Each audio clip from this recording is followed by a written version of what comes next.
this is an iHeart podcast. Guaranteed human.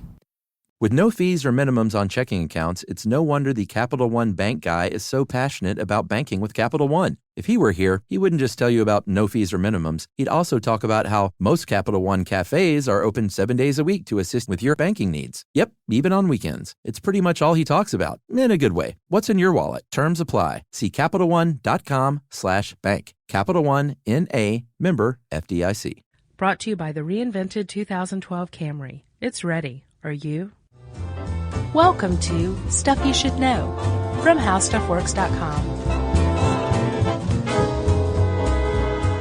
This episode of Stuff You Should Know is brought to you by GoToMeeting. We all have to meet, but the average cost of a single business trip is $1,000. With just one click, you can save time and money and have your meetings online with affordable and easy-to-use GoToMeeting. Use GoToMeeting for sales presentations, product demos, training sessions, collaborating on documents, and more. And at $49 per month for unlimited meetings, it saves time, money, and travel. Try GoToMeeting free for 30 days. Visit gotomeeting.com/stuff. That's gotomeeting.com/stuff. Hey, and welcome to the podcast. I'm Josh Clark. With me, as always, is Charles W. Chuck Bryant and our newest co-star, Jerry Rowland. Yeah, Jerry's been people like her more than us now. Oh, yeah. Can we just say that? Yeah. Yeah. After her Guatemala debut, they're like, we love Jerry. She's getting marriage proposals. Yeah, she got those on Facebook. She it's been suggested she should get her own Facebook fan page. And she's taken to smacking me on the bottom whenever I walk past her. And she tells me to go get her some coffee or something. Chief. Yeah. She calls you Chief. Or Guy. Yeah. So it's weird. Jerry's kind of blown up. Yes, it was hard to fit in this room with her head in here at the same time. I know. It's a little warm in here, isn't it? Yeah, it's hot. So, Chuck. Josh. You and I had a rare opportunity recently, a perk, I guess you could say, of working for Mother Discovery. Sure. We spoke to Ms. Paula Zahn. Yes. Legendary broadcaster, journalist, newswoman, newsperson. Yeah. And we were approached by our marketing people who said, hey, you guys want to talk to Paula Zahn? We said, of course we want to talk to Paula Zahn. Wouldn't you want to talk to Paula Zahn? They're like, you don't need to get all defensive. And right. We're like, well, would you? And it just kind of went on like that for a little while. Right. And then finally we ended up on the phone with Paula Zahn and just started talking to her. She's got a show on Investigation Discovery, ID, for those of us who work for Discovery. Sure. And it's called On the Case with Paula Zahn. It's on every Sunday at 10 p.m. Shill. And we started talking to her about true crime, right? Yeah, it's pretty cool. I mean, we get interview setups like this sometimes that we're kind of like, I don't know about that. But I'm way into courtroom drama and crime and really a good hour-long show like that. So I was way down with it. Right. And she started talking about, like, if you've gotten the impression that we weren't really certain what we were going to do with the interview, you were right. Yeah, true. But she started talking about this one case that she did an episode on that the Innocence Project factored into. Yeah.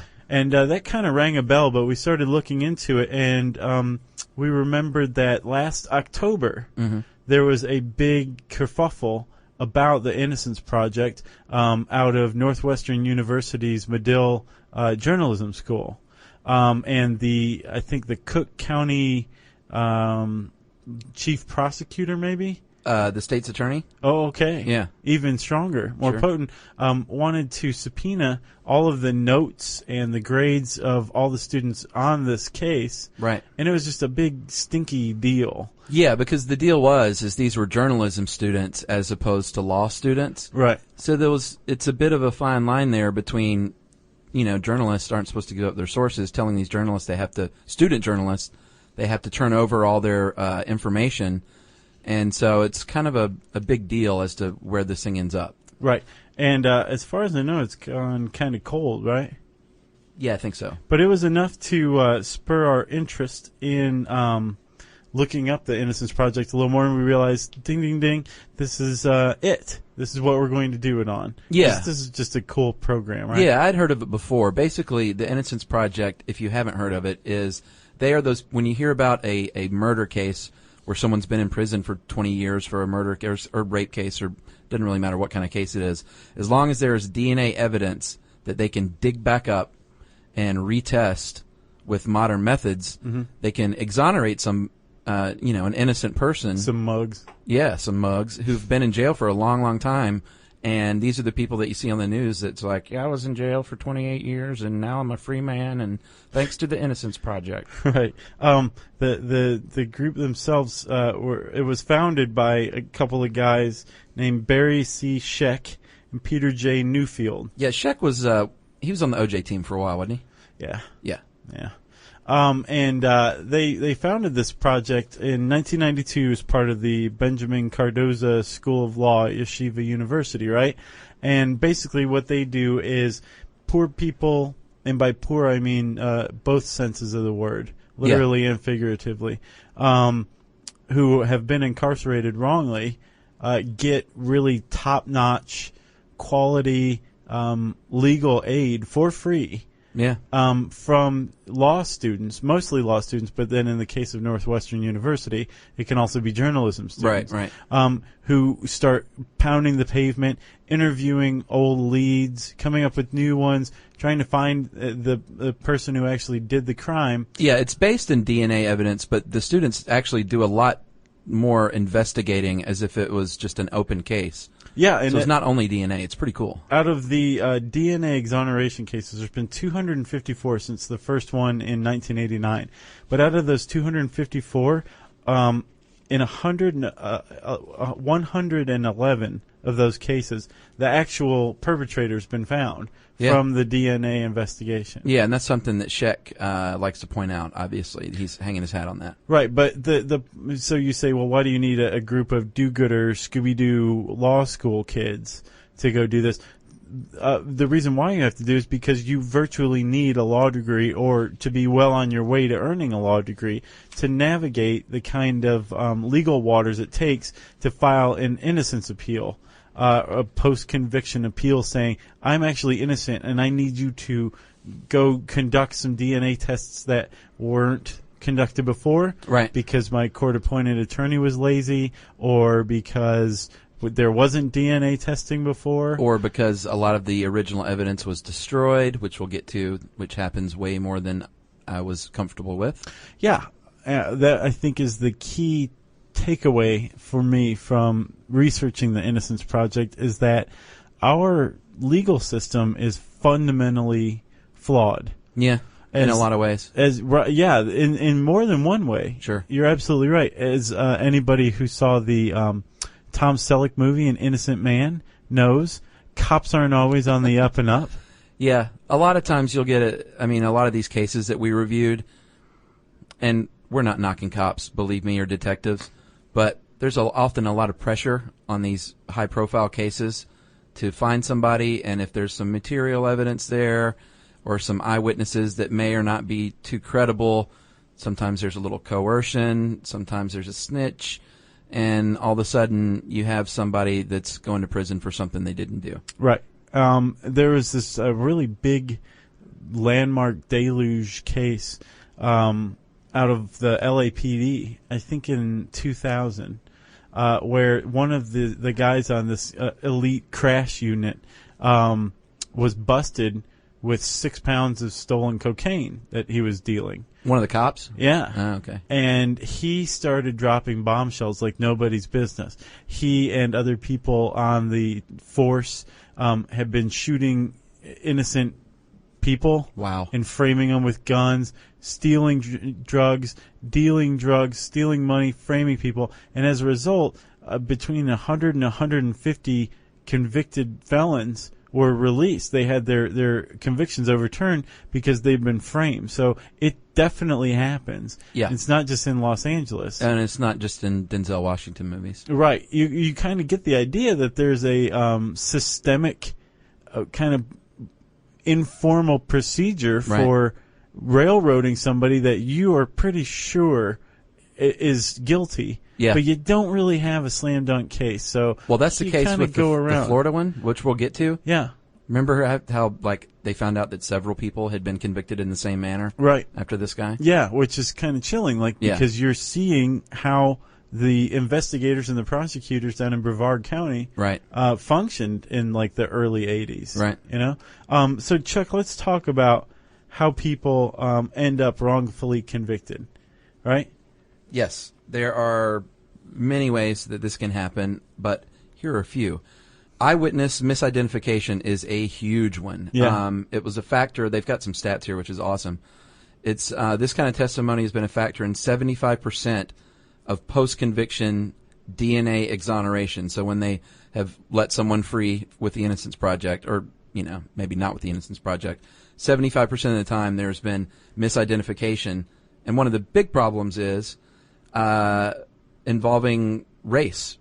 Cross-racial identification is usually the culprit, and they found in studies that people are less able to recognize faces of a different race than their own. Right. It's not, it doesn't even have, other studies have shown that it's not linked to racial bias. It has nothing to do with racism. It's, our brains aren't wired. Right. To recognize people of other races easily. Right. So it's called the other race effect. Right. And, it can be very problematic in, court cases. So, I can imagine that 75% is what you said. Yeah. That's a lot. That makes it the number one, factor. Right. For wrongful convictions, right? Yeah. The second one, Josh, is invalidated or improper forensic science. And that comes in second at 50%. It played a role in 50% of the cases. And that's basically sloppy work to a large degree. Well, not just that. I was surprised that most of the stuff you see on CSI hasn't been scientifically vetted fully according to the Innocence Project, right? Yeah. You've got things like serology, which is like blood typing or semen sampling, that kind of stuff. Right. Fluid, sticky, gross stuff, right? Yeah, sure. That is vetted. That is hard science. Mm-hmm. But they're saying like firearm tool marks. Right. Like shoe print comparisons. What else? Hair microscopy. Bite marks. Yeah. So all this stuff is basically based on good guesses rather than hard science, which is one reason why the Innocence Project and others rely so heavily on DNA. It's as cutting edge as it gets. It's the best we have right now. And it's gotten way, way better since it even started using DNA samples. So number 3, buddy, is false confessions and incriminating statements. And about 25% of the time that's been a factor. And in 35% of the false confessions, the defendant was 18 years or younger and or developmentally disabled. Yeah, there's there's a famous case of a woman named Victoria Banks who was in prison for 2 years in Alabama. I think I've heard of her, yeah. She was a mentally handicapped woman who confessed to killing her newborn child. Yeah. Thing was, no one had ever seen this child or seen her pregnant. And she actually underwent a physical exam, and they found that she had her tubes tied at the time that she supposedly was pregnant. Wow. She never had a kid. Yeah. Ergo, she never could have killed her kid. Right. And yet she was still in prison for 2 years. That's nuts. Before she was exonerated and released. 2 years that's pretty good for, and you don't want to lose 2 years, but I think what was the average? 13. Yeah, the average amount of time someone has been in prison and then released by the Innocence Project is 13 years. Right. And that's something that I've always kind of wondered about but never got around to looking into, why somebody would make a false confession. I understand being mentally handicapped or being underage and either being badgered or misled by an overzealous cop, coerced. Basically like, look, just admit to it and things are going to go a lot more easily for you, Yeah, yeah. But there's another factor that's involved. If you're an indigent or poor defendant, and you don't have money to make bail. Right. Remember we did our bail podcast, right? Yeah. If you don't have money to make bail, you're sitting in jail until your court date. And if your court date is 6 months from now, right? Right. and they come to you at the plea deal and say, "Hey, we'll let you out in 3 months if you cop to doing this crime." Right.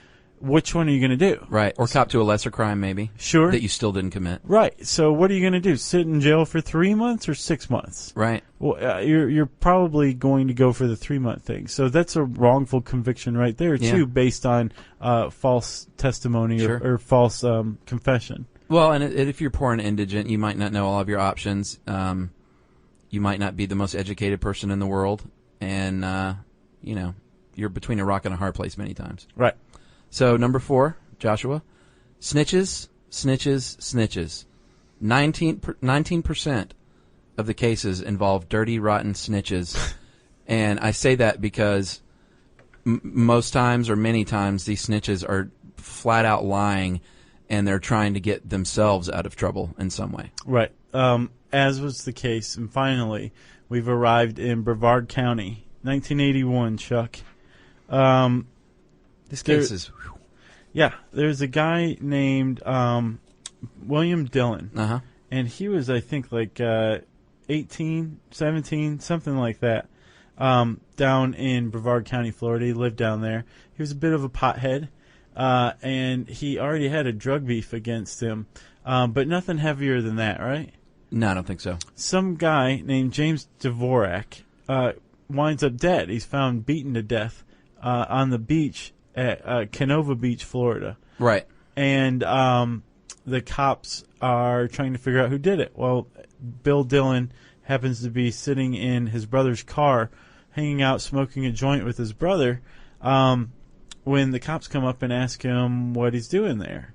Right, and then they get a little suspicious when he knows a little too much about this case, even though the case has been all over the news for 5 days. For some reason, the cops and the prosecutors liked William Dillon for this murder. So they started basically investigating him to make their case around his guilt. Yeah. Right? And one of the things that they used was a prison snitch who said that on the night Dillon was booked for this murder, he was in the holding cell, and Dillon said, I totally did this, and here's how I did it. Right, and no one else witnessed his confession. It was just that one guy. Right. And coincidentally, or not, after this trial, Dillon's trial, the rape charges against the snitch were dropped by prosecutors. Right. 27 years later, I think, the same snitch came into the courtroom for Dillon's exoneration trial or hearing. Oh, really? And he said, I made this up, or I didn't make it up. I was told to read this by a cop, by an investigator who gave me this story, and I went ahead and did it, and I'm very, very sorry. Right. Right? But, Chuck, well, here's Paula Zahn talking about it. Right. She covered the case, so here she is. It gets even more outrageous than that, because another woman who testified against Bill Dillon, who was his girlfriend, ended up admitting that she had an inappropriate relationship with the lead investigator on the case, and made it clear that she testified against Bill Dillon because she thought that a potential federal drug charge she was facing was going to get dropped. So in exchange for having this relationship with the lead investigator, her charge would go away. And then, when a sum total of 4 or 5 witnesses testified and then recanted their testimony a number of times, as this woman did. So here's this poor guy, basically convicted on lies. Lies indeed, Josh. And you want to hear some more? Yeah. The night of the murder, there was a guy driving down the road in Brevard County, and he told investigators that he picked up a hitchhiker. And the hitchhiker was wearing a bloody yellow T-shirt that had the word "Surf It" on it. He later told investigators that the guy was sweaty and had blood on his shirt and blood smeared on his leg and shorts. He agreed anyway to drive the hitchhiker to a tavern, a bar, just 3 miles away. And this is what's the most startling part to me, believe it or not. In that 3-mile journey, the two men there was an oral sex act committed between the two of them. Right. between the guy who just picked up the stranger and the stranger who was covered in sweat and blood. Yeah. What undermines the guy's credibility is the fact that he was blind in one eye. Yeah. And he still picked William Dillon out and said, this is the guy, even though he described the guy at first as having a mustache and being 6 foot. Bill Dillon didn't have a mustache, and he was 6'4". Yeah, and in fact it said, which is, I love this part too, it says he's physically unable to grow a mustache. Yeah, which is pretty much a slam dunk as far as that eyewitness testimony goes. Still, that guy, coupled with the prison snitch, who really kind of shut the case, and the girlfriend who slept with the lead investigator, there was one more big player in this, and he was a guy named John Preston. And he was a scent dog handler. Yeah. And he and his dog Harass 2. Yeah, who has nothing on Harass 1. Right. They were on Bill Dillon like white on rice. Yeah. I always pictured him when I was reading this as the dude from First Blood. Remember the old guy with the dogs? Go get him! Brian Dennehy? No. The guy that brought the dogs. Remember through the woods and he brought the dogs to chase after Rambo? The Colonel? Huh? No, he was a civilian. He was an old codger that had some bloodhounds. John Rambo? Anyway, that's who it reminded me of. So he brings Harass 2 in.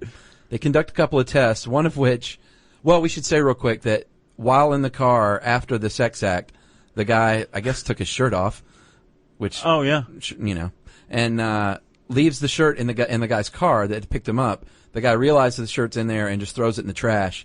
Police come the next day, pick up the shirt from the trash. Right, which is pivotal because we should probably just cut to the chase here. Bill Dillon's he's convicted, sentenced to 26 years, right? Yeah.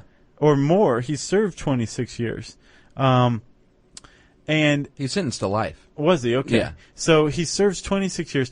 In that time, the fingernail scrapings, other kind of biological samples are just completely destroyed, lost, thrown away. Yeah. The only thing remaining from this case, which was in 1981, long before any DNA testing was going on, was that T-shirt. Thank God for Bill Dillon. Bill Dillon starts representing himself pro se, and he's trying to navigate the seas of post-conviction appeal. And he keeps getting turned down because he's not following, legal formalities, that kind of stuff. Right. Finally, the Innocence Project heard about him because they had exonerated another guy who had been convicted based on a prison snitch, fake eyewitness testimony, and John Preston, the dog handler. Yeah. Who turned out to be, as the Arizona State Supreme Court put it, a charlatan. Yeah, well, can I say real quick what the test was that he did with the dog? Yeah. I can't believe they convicted a guy based on this. He got harassed too, and they made him sniff the T-shirt, and then they made him sniff some paper that Bill Dillon had held in his hand. And I guess harassed 2 reacted in such a way where John Preston said, "That's your man." Right. Harassed 2 smelled the 2 things and linked them. That was it. He was convicted on a dog's sniff. Which, again, we should say... Partially. Dog scent identification has never been proven. No, and scientifically. And later on, when the dude called him a charlatan, they did some testing, and the dog failed. Harassed 2 failed all these tests, sniff tests. Yeah. So because he's got nothing against the guy. Right, and like I said, he has nothing on Harass 1. So Bill Dillon sprung, right? Because of the Innocence Project and because of this T-shirt. I don't want to steal Paula Zahn's thunder. Chuck, I assume you don't either, right? No. Let's let her take us home on Bill Dillon. The key piece of evidence that actually freed this man was DNA evidence. And miraculously, a T-shirt that had been worn the night of the murder by the alleged murderer was kept in a courtroom by some court reporter. This is 25 years ago, they didn't do DNA testing, and she just happened to keep this piece of evidence. William Dillon's attorneys were able to test it, and guess what? It wasn't his blood on the shirt. So that was the key part of overturning this murder conviction. But, once again, you saw his countenance as he goes across the country, telling people the legal system worked. I'm a free man today. Well, it worked, but in his case, I would argue, very slowly and cost him 25 years of adult living that he could have enjoyed. That's unbelievable. I can't imagine anything like that. So, Chuck, you like to think that, okay, Bill Dillon, who, by the way, now gives lectures on how the legal system actually works, or else he wouldn't have ever been sprung. Yeah, that's hard to believe. He's not a bitter man, says Paula Zahn, right? Yeah, that's what she said. You would like to think that this guy is, he represents a very rare case. The evidence is that that's not true. That there's actually a lot of people in jail who are actually innocent, right? Yeah, I've got a few stats just from what the Innocence Project has done thus far. Yeah. There have been 254, you might have said this, post-conviction exonerations, right. Thanks to DNA, in 34 states. 17 of those actually were on death row or had served time on death row. Yeah, one guy came within 5 days of being executed, actually. That's crazy. Yeah. Could you imagine? No. No. 22% of the cases closed by the Innocence Project were closed because of lost or missing evidence. So these people might be innocent too, but there's nothing they can do about it because the evidence was destroyed. Right. The Innocence Project's DNA exonerations is not the only way you can be exonerated. No. Right? I read a study that was written in 2004, and it was about exonerations from, I think, 1989 to 2003. And the author of this paper was saying that that death row inmates in 2001 hit a peak in the U.S., representing 1/4% of the entire prison population, right? Right. But death row inmates represented 22% of the total exonerations for the 15 years prior, from 1989 to 2004. Wow. Okay?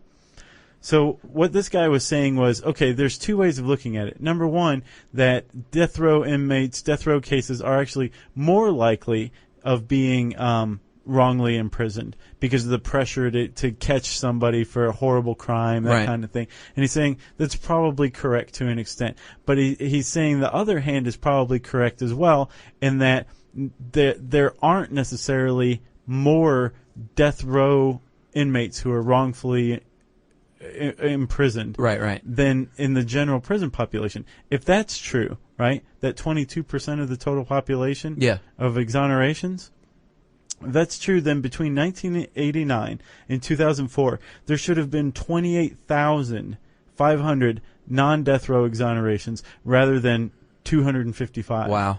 Yeah. So potentially that many people are rotting in prison right now. Tens of thousands of people. Unbelievable. Yeah. Another thing, too, dude, is the Innocence Project is part of the larger Innocence movement altogether, which is 59 affiliated law schools and programs that work with us. And a guy in Texas, David Dow, is a law professor at the University of Houston, and he's seen that in the last 5 years there are actually, he says, way fewer death cases, and prosecutors are asking for death less and less because of the work of the Innocence Project. That's correct. And juries know about some of these exonerations. So he thinks beyond the exonerations that people are starting to become a little more careful in what they're trying to prosecute here. And well, they should. I mean, we're talking about people's lives, you know? Absolutely. Let alone they're being incarcerated for a couple of decades. Yeah. How they decide is they get thousands of letters from inmates that are sitting in prison that, say that they're innocent.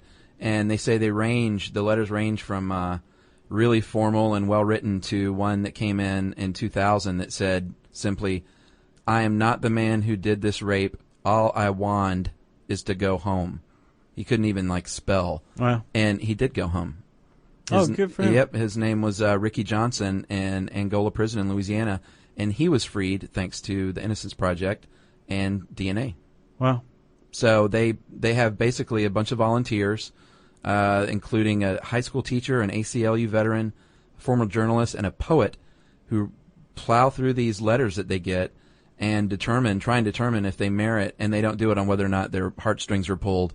They do it on whether or not there's actual DNA evidence still out there that they can work with. Right. Because if not, they're kind of, fighting a larger battle. The problem is there's only about half of all of the states have laws in place that say you have to preserve evidence after a conviction, right? Right. In most cases, a conviction is made and the evidence gets thrown away, or most of it does. And there's also, even in states where you have to preserve evidence, either there's a statute of limitations where you basically are just like, okay, it's been 5 years and we can throw it out to make room for more evidence. Right. Or there's no kind of penalty or, I guess, punishment for somebody who does throw away or destroy evidence from a case. Yeah, didn't Congress pass something on that? Yeah, but it's called the Justice for All Act. It's the most Metallica of all the acts. Sure, right? of course. It was passed in 2004, and basically it offers financial incentives to states that have programs where evidence is maintained, and then they withhold money from states that don't have these programs. So it's a pretty flimsy carrot and stick when you're talking about something as important as wrongful incarceration, you know? I've always thought, though, the Metallica thing, I've always thought the Ride the Lightning Act was the most Metallica. No? It's close. Okay. Yeah. So, Innocence Project, huh? Yeah, I think I had one more interesting note here. Oh, that's right. Barry Scheck, he is what he really wants, the feather in his cap out of this. Eventually, he wants to prove that a person has wrongly been put to death after the fact, clearly. Oh, I'm sure he'll eventually be able to do that. And he's not done that yet. He came close a couple of times, but it has not yet happened. Yeah, and Chuck, look for a podcast from us on capital punishment sometime. Are we going to get into that? Yeah, man. Woo. I know. So, there's tons more on the Innocence Project. Like, this is just scratching the surface. They actually have a database of every single DNA exoneration case person. You can read about them. You can read about the work they're doing. It's just really interesting, valuable stuff, right? Yeah. You can also watch the Bill Dillon episode of On the Case with Paula Zahn on the Investigation Discovery website, right? Yeah, it's a good one. I went and checked it out. It's from season 2. It's called Killing in Canova Beach. If you go to investigation.discovery.com and search Canova Beach in their handy search bar, it'll bring it up. And you can watch it, and it's pretty cool. Yeah, and thanks to Paula Zahn for classing this turkey up a little bit. Seriously. This episode of Stuff You Should Know is brought to you by GoToMeeting, the affordable way to meet with clients and colleagues. For your free 30-day trial, visit gotomeeting.com/stuff. So, Chuck, listener mail? Josh, I'm going to call this Brightening Days for our listeners and taking names. Excellent. This comes to us from Becca, and Becca's a Facebook regular. She's cool lady. Hi, Josh and Chuck, and Jerry, of course, she says. Mm-hmm. You know those days when everything you touch, think, say goes utterly and spectacularly wrong? Yes. That was my day today. Here was Becca's day. She gave us a short version. Here are the highlights. I was awakened at 2 a.m. by the teenage son of the friends that I'm currently staying with to save on rent because I'm sleeping on a couch where his friends need to crash. I'm not sure I get that, but the point is she's sleeping on a couch. Interesting, since I had gone to bed in my own room, apparently I've started sleepwalking again because I woke up on the couch. Now do you get it? Yeah. Managed to make about 472 stupid mistakes at work, while also being slighted, ignored, and or flat out insulted through email and Facebook throughout the day. Hopefully not our Facebook. No. Then I was off for my hour-long drive to work to go to a nursing home till 10 p.m. She works at a nursing home, so she can get her nursing assistance license. Wow. After 5 hours of being pooped on there, figuratively and literally, I was finally the last student to finish my rounds, as everyone had to wait for me was quick to point out. Becca's having a bad day. Yeah, that's a bad day. At that point, I was totally wrecked, didn't even make it out of the building before I burst into tears. Hour and a half drive ahead of me, I could barely see through the tears, and I was beating myself up for fear that I'd made a huge mistake by quitting my teaching job and changing careers, as I just happened to grab my iPod. You see where this is going? No, not yet. If we made her feel worse, then this is going to be the most depressing email ever. By the time I was finished with how midnight regulations work, I was actually laughing at your discussion on the number of syllables in squirrel. Squirrel. Remember that? One syllable. Squirrel. Squirrel. If you're from up north, it's squirrel. 2 syllables. Apparently, if you're Woody Allen, it's 2 syllables. Yeah, he's from up north, New York. I can honestly say I can't think of anything else that would have redeemed my otherwise crappy day. Thanks for making me laugh, guys, for giving me something to do while I wait to put my scrubs in the dryer so I can do it all over again tomorrow. From Becca. Thanks for writing in, Becca. At the very least, you're quite a go-getter, so that's fantastic, and we're glad we could turn that day around. Yeah, leaving her job as a teacher to work in a nursing home. So it's like she's covered either way. Yes. On the Good Samaritan front. Yeah, very much so. If you have an email about a bad day, Chuck? Or a good day. Ooh, that's a good one, too. If you have an email about the greatest day of your life, send it to us. We want to read it. You can wrap it up, spank it on the bottom, and send it along on its way to stuffpodcast@howstuffworks.com. For more on this and thousands of other topics, visit howstuffworks.com. Want more How Stuff Works? Check out our blogs on the howstuffworks.com homepage. Brought to you by the reinvented 2012 Camry. It's ready. Are you? At CVS, it matters that we're not just in your community, but that we're part of it. It matters that we're here for you when you need us, day or night. And we want everyone to feel welcomed and rewarded. It matters that CVS is here to fill your prescriptions and here to fill your craving for a tasty and, healthy snack. At CVS, we're proud to serve your community because we believe where you get your medicine matters. So visit us at cvs.com or just come by our store. We can't wait to meet you. Store hours vary by location. This is an iHeart podcast. Guaranteed Human.